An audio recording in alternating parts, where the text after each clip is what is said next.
has got a question here that I'm going to phrase in a certain way. So there are tons of coaches across the country, and I'm not just talking about the elite, Nick Saban, Dabo Sweeney.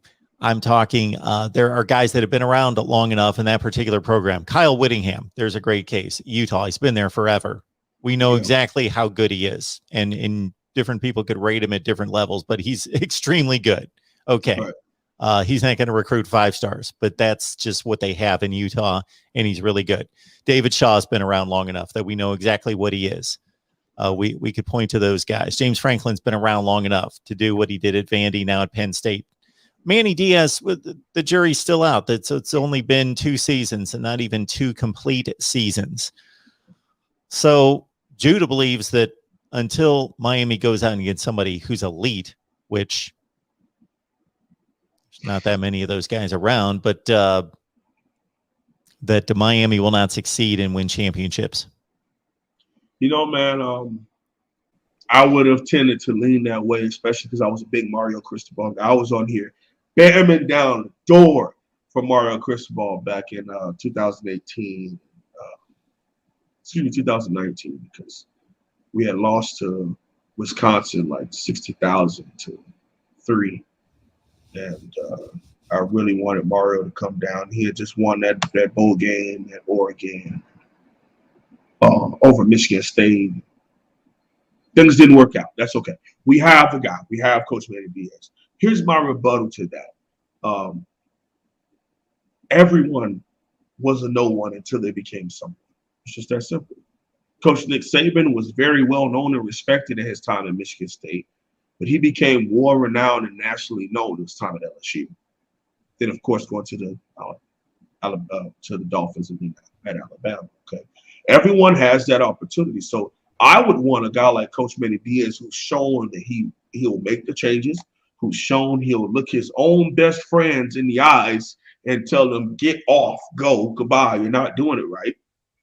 Replace them with complete strangers who will help him build a better program here at the University of Miami because he wants to be great. He wants to win.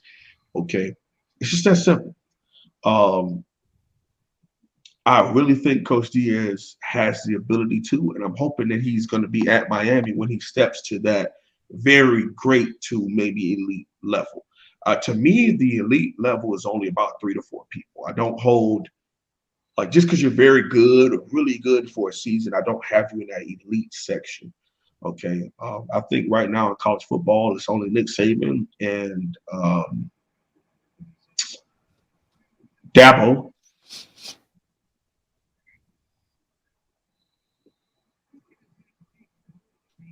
Lincoln Riley.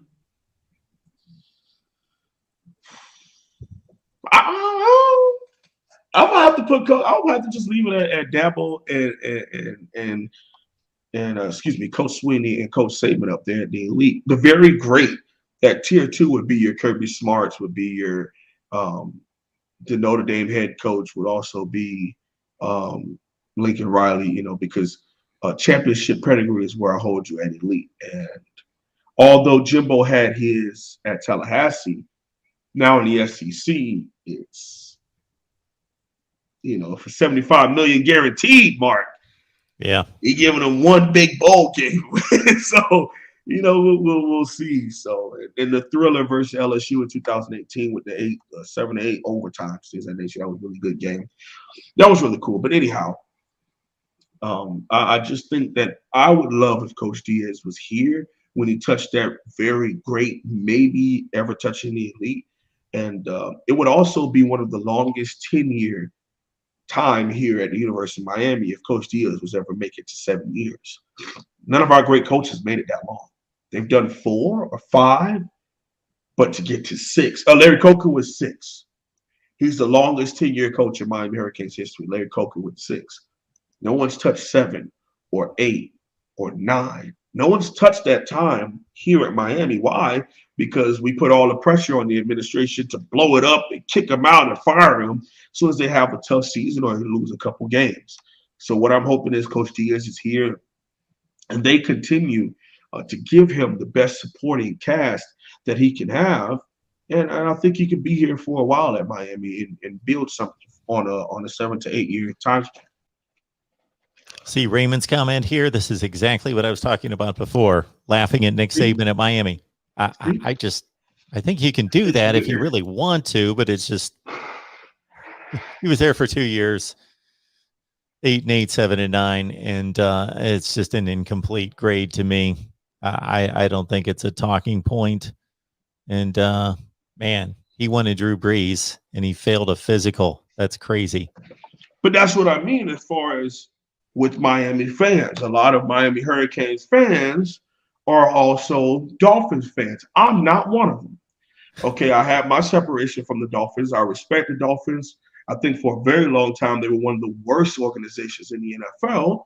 But as of late, they've really worked to pull things together with Coach Brian Flores. And I really Mm-hmm. admire some of the work that he's had. But I'm not a Dolphin hater, but I'm definitely not a Dolphin fan.